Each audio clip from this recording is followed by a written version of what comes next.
नमस्ते मित्रों। बेंगलोर में मैं आपसे क्यों नहीं मिल पाया था उसका कारण आपके सामने है। हमने रविवार को आपको परेशान किया है क्योंकि राहुल गांधी हिंदुस्तान आ गए, इसलिए आपसे बात करनी जरूरी थी। आज उन्होंने बहुत कुछ बोला है, कुछ सवाल मुझे भी खड़ा करने की इच्छा है। कांग्रेस पार्टी पहले देश को यह बताए कि राहुल गांधी को कितने बार रिलॉन्च किया जाएगा। Today the BJP would like to know from the Congress party as to how many times Mr. Rahul Gandhi will be launched and relaunched. हमने सुना था भट्टा परसोल में उनको लॉन्च किया गया था किसानों के लिए। यूपी में कांग्रेस पार्टी हवा हो गई, बिहार में वो आए थे प्रचार करने, कांग्रेस पार्टी साफ हो गई, गुजरात गए थे।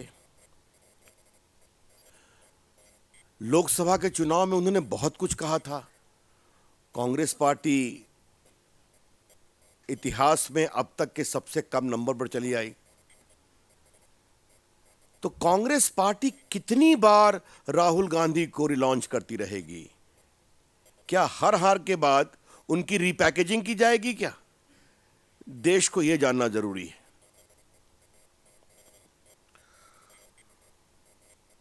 आज राहुल गांधी ने गुजरात मॉडल को लेकर बहुत कुछ बोला है। भू अर्जन के बारे में बोला है। राहुल गांधी जी से और सोनिया गांधी जी से मेरा एक बहुत ही विनम्रता भरा सवाल है। वो जब लैंड एक्विजिशन के मामले में गुजरात मॉडल की बात करते हैं तो हम ये जानना चाहते हैं, सोनिया जी, राहुल जी बताएं, वाड्रा मॉडल ऑफ डेवलपमेंट क्या है? Vadra model of land acquisition क्या है? जरा देश को वो ईमानदारी से बता दें कि छोटे गरीब किसानों की जमीन कानून को तोड़कर सरकारी दबाव में जिस तरह से राजस्थान और हरियाणा में ली गई और कुछ लाख के इन्वेस्टमेंट पर वो अरबों की संपत्ति हो गई, ये कौन सा मॉडल है? When Srimati Sonia Gandhi and Shri Rahul Gandhi talk about Gujarat model of development and land acquisition, we would like to very gently ask, kindly reply, what is the Vadra model of development and land acquisition? Where the entire state apparatus, laws were bent and abused to ensure windfall gain for someone connected to the family. And those lands belong to the poor farmers. ये हम जानना चाहेंगे। अब तो हर जगह CAG की report आई है। राजस्थान में तो बहुत से म्यूटेशन कैंसिल हुए हैं, आपको मालूम है। हरियाणा में भी अपनी कार्रवाई चल रही है। आज राहुल गांधी के एक वक्तव्य पर हमारी बहुत गंभीर आपत्ति है।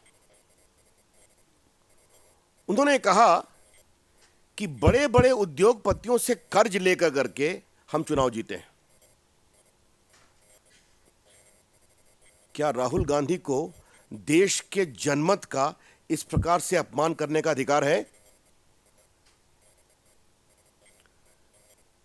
30 साल के बाद इस देश की जनता ने बीजेपी को पूर्ण बहुमत दिया।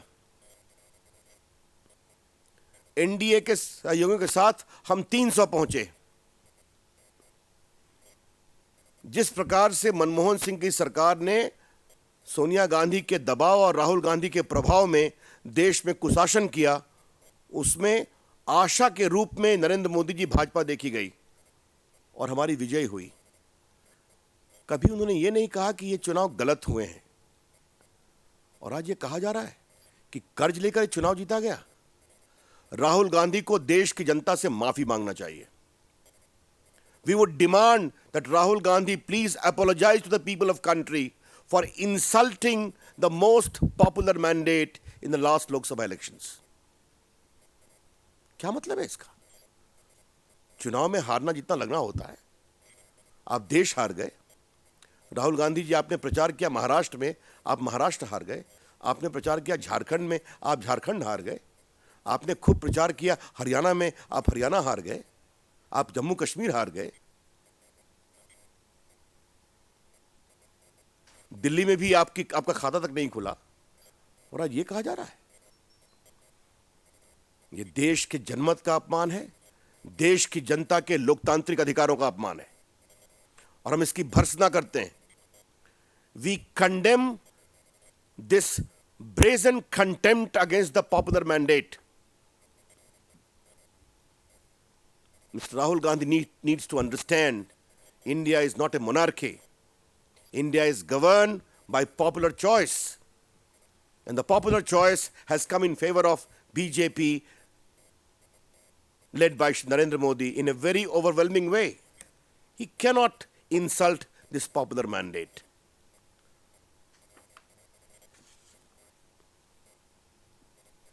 जहां तक एक बात मैं जमीन पर कुछ बोलूंगा,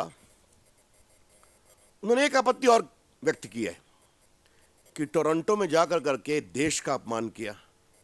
क्या अपमान किया देश का?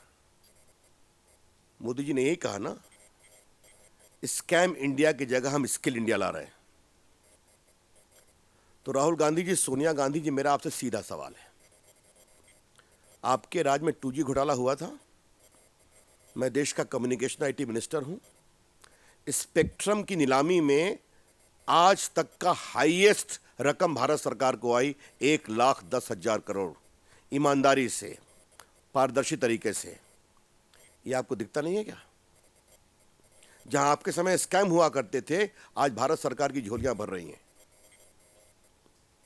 जहां आपके यहां कोल घोटाला होता था, आज 204 खदानों में सिर्फ 20 खदान की नीलामी पर 2 लाख करोड़ रुपए प्रदेश सरकारों को मिलने वाले हैं। ये आपको दिखता नहीं है क्या? तो ये तो हकीकत है। स्कैम इंडिया था पहले, अब ट्रांसपेरेंट इंडिया बन रहा है। इसमें समस्या क्या है आपको? ये तो पूरी दुनिया देख रही है।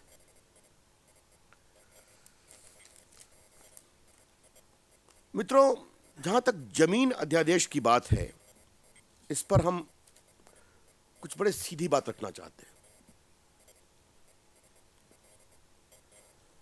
2013 के कानून में कई महत्वपूर्ण एक्विजिशन से बाहर रखा गया था।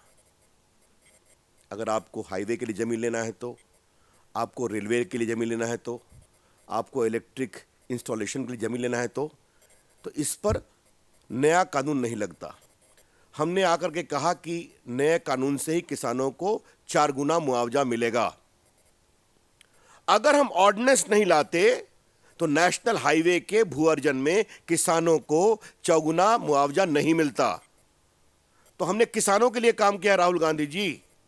The ordinance was brought to benefit the farmers so that they also become entitled to get the 4-time compensation and other benefits which was denied to them in the original bill of 2013, like National Highway, like Railway, etc.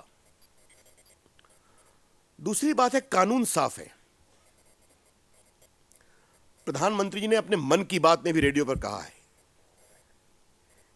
कि जो corporate के लिए जमीन होगी, जो निजी कार्य के लिए जमीन होगी, जो निजी व्यवसाय के लिए जमीन होगी, इसमें 2013 का कानून लगेगा। जो इंपैक्ट असेसमेंट, कंसेंट, ये मैंडेटरी है। ये स्पष्ट है ना? फिर भी राहुल गांधी झूठ क्यों बोल रहे हैं कि कॉरपोरेट घरानों के लिए जमीन में बदलाव किया गया है कानून में? Why is Rahul Gandhi speaking a white lie by stating that the amendment has been done to favor the corporate houses, when the law itself says that as far as acquisition for corporate houses, for private business interest or private purposes, the entire 2013 land clauses will apply of popular approval and other things? तो ये झूठ क्यों बोला जा रहा है? हम तो कहना चाहते हैं कि ये संशोधन हमने किसानों के हित में किया है। किसानों के इरिगेशन के लिए नहर चाहिए या नहीं चाहिए, किसानों के लिए प्रधानमंत्री ग्रामीण सड़क योजना में सड़क चाहिए या नहीं चाहिए? पुअर हाउसिंग के लिए जमीन चाहिए या नहीं चाहिए? किसानों के लिए अच्छे अस्पताल बने गांव के आसपास, उसके लिए जमीन चाहिए या नहीं चाहिए? दलितों के लिए छात्रावास चाहिए कि नहीं चाहिए? इंदिरा आवास के लिए जमीन चाहिए या नहीं चाहिए? तो ये तो सारे जो किसानों के विकास के लिए काम हो, उसके लिए कहा गया है, जो नया कानून बना है कि वहां से बाहर रहेंगे। कांग्रेस पार्टी के एक बहुत बड़े किसान नेता हैं, काफी आदरणीय हैं, श्री जयराम रमेश, बहुत बड़े किसान नेता हैं। उनका एक इंटरव्यू छपा है फ्रंट लाइन में, उसकी चर्चा वेंकैया जी ने भी की थी। ये पूछा गया कि इन सबों का में लेट होगा, कहा 3-4-5 साल लेट तो होता रहता है, क्या मतलब है इसका? और पूछा गया कि ये आपने क्यों छोड़ दिया, तो थोड़ा पॉलिटिक्स हम भी करते हैं। तो क्या देश के किसानों का हित अहित पॉलिटिक्स से देखा जाएगा? आप नहीं जाते हैं।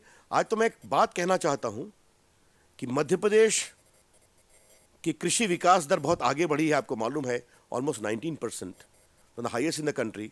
जब वहां नहरें आई, आज राजस्थान को नहर चाहिए, आज झारखंड को चाहिए। कांग्रेस पार्टी बताएं कि उनके मुख्यमंत्रियों ने क्यों विरोध किया था, जो उनका लैंड एक्विजिशन एक्ट था। और प्रधानमंत्री जी ने मन की बात में एक बात बहुत साफ साफ कही थी कि सबसे पहले सरकारी जमीन ली जाएगी, उसके बाद बंजर जमीन ली जाएगी, और जहां बहुत कंपल्शन हुआ वहीं पर जितनी जरूरत होगी उतनी ही दूसरी जमीन ली जाएगी। और प्रधानमंत्री जी ने यह भी कहा था कि मैंने निर्देश दिया है कि बंजर जमीन का सर्वे किया जाए देश का। इतना कुछ स्पष्ट होने के बाद भी इस तरह का झूठ, तो कांग्रेस पार्टी 44 पे आ गई है। क्या इससे भी नीचे जाने का मन है क्या? ये उनका विषय है, उनको तय करना है। एक अंतिम बात मुझे कहनी है, then I will take your questions. का मेक इन इंडिया से कुछ नहीं होने वाला है। राहुल गांधी जी क्या अपने 10 साल का याद कर रहे हैं क्या, कि उनके समय में कोई उद्योग नहीं बढ़ा, इन्वेस्टमेंट घटता गया, इंफ्रास्ट्रक्चर घटता गया? ये मोदी जी की सरकार है, ये भाजपा की सरकार है, ये एनडीए की सरकार है। राहुल गांधी, ये काम करने वाली सरकार है। इसलिए वर्ल्ड बैंक और आईएमएफ भी कह रहे हैं कि भारत की ग्रोथ रेट जल्दी ही चाइना से आगे बढ़ेगी। आपके समय में भारत की रेटिंग नीचे हो गई थी, हमारे समय में रेटिंग आगे बढ़ रही है। अब उनको मोदी जी के विदेश जाने पर भी आपत्ति है, उनके भाषण में इसका स्वर था, तो देखने की बात है। कोई आत्मचिंतन के लिए विदेश जाता है 59 दिन, और कोई भारत की गरिमा को आगे बढ़ाने के लिए विदेश जाता है। क्या फ्रांस, क्या कनाडा, क्या जर्मनी, सब जगह भारत के बारे में बहुत ही आदर सूचक तरीके से बोला जाता है। तो ये देखने की बात है। इस पर मैं क्या कहूं, देश लोकतंत्र है। राहुल गांधी आत्मचिंतन के लिए विदेश जाने को आज़ाद हैं। हमारे लोग देश का नाम ऊंचा करने के लिए विदेश जाएंगे।